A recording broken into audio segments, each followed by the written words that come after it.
Welcome back. This is Toe2 Bravo, and we're going to do a wrap-up video on the Doodlebug slash BILT HARD 212cc project. This was the $125 Doodlebug insert photo project. You guys seen the majority of the video already. This is just the wrap-up portion. We'll have a little bit of riding around on the bike and some clips of that, but just go over, I think we're finally done with all the bits and pieces that we had left to do on the bike, minus the guard for the clutch. That's still on order, but I think everything else is squared away.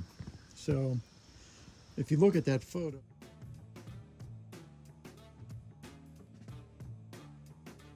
you can see where we went from to where we are right now. Just a quick wrap up. A lot of these things we covered in the previous video, but we went with the hydraulic brakes, which if you follow us around the bike here, you'll see that those are a direct attachment to the existing setup for the brakes on the Doodlebug. Works out perfect. We went with the stage 1 on the BILT HARD engine, which includes the air intake, the main jet carburetor upgrade, which went from 78 to 90, and a header. And you can see that it's a rear exiting header. And you can see that we had to modify the rear fender in order to accommodate that header. I wanted it to be straight down the center of the bike, so we've got the back end of the fender there. And then we have the header itself, and then we have the bottom portion of the fender there. I thought that was kind of unique. I wasn't sure I was going to like it. To be honest, though, I like it a lot. We have some tennis racket tape here, or baseball bat tape here, and that's because there's no stops in place for the handlebars assembly, handlebars slash forks assembly. So it does bump into the frame of the body. So we put those on there for turning left and right. Gives us a little something there so we're not banging metal on metal. You'll notice that when we did mount the BILT HARD 212cc engine, we had to come over to the, as we're looking at the bike to my left, we had to slide the engine over quite a bit there. You can see from the engine mounting plate down there how far we had to slide it over, about 1 inch from the existing holes. So we lost a lot of our foot peg there. If you actually look down, you would have seen that it would have been very difficult to utilize that initial or OEM foot peg placement. So I happen to have a spare foot peg, and what I did was I ground the back of it off there and just welded it on to the existing foot peg, and now we have perfect foot placement. If you look at it from the top, it is excellent. Plenty of space there for your foot. Come around this side, you can see that foot peg is perfect. We welded little ends on the back side of both these foot pegs. Over there, you can see it sticking out, and right here, and that keeps the foot peg from sitting wonky, coming too far forward, so it sits straight. So you never have to worry about foot placement or it not being where it should be. Another angle of the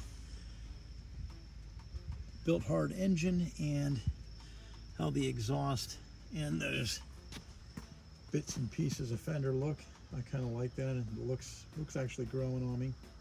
I really like that. As we walk around the bike, I think it's sharp looking. We went with the blue Rust-Oleum premium lacquer matte blue paint, and same with the black. It was just matte black, and we went with the solid blue fender with the black stripe, and I think that looks really good. Shot from the back here, very nice. We numbered this bike 77.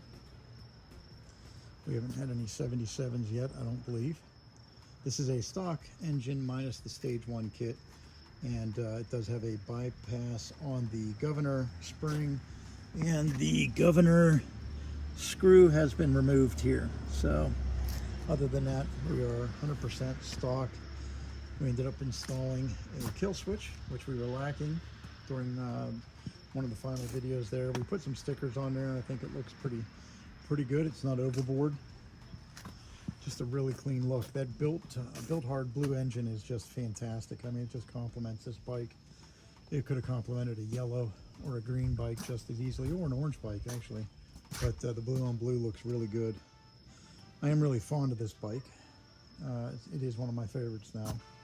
It is a blast to ride, even in the stock form of the engine.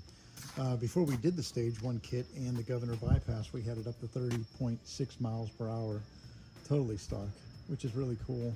We haven't done a speed run on this one yet, but I'm thinking somewhere between maybe 38, maybe 40 miles an hour, give or take, is where we're going to end up. So I think that pretty much wraps up the Doodlebug series, and we'll probably do some follow-ups on it, definitely some follow-ups on the BILT HARD engine, but as far as the Doodlebug project goes, we're pretty much concluding that. There's nothing else left to do on it except for maybe the clutch guard. So this is Toe2 Bravo. I appreciate you guys watching. Like, subscribe, let me know, put some comments in there, tell me what you think of the Doodlebug, and until I see you out on the road again, thanks for watching.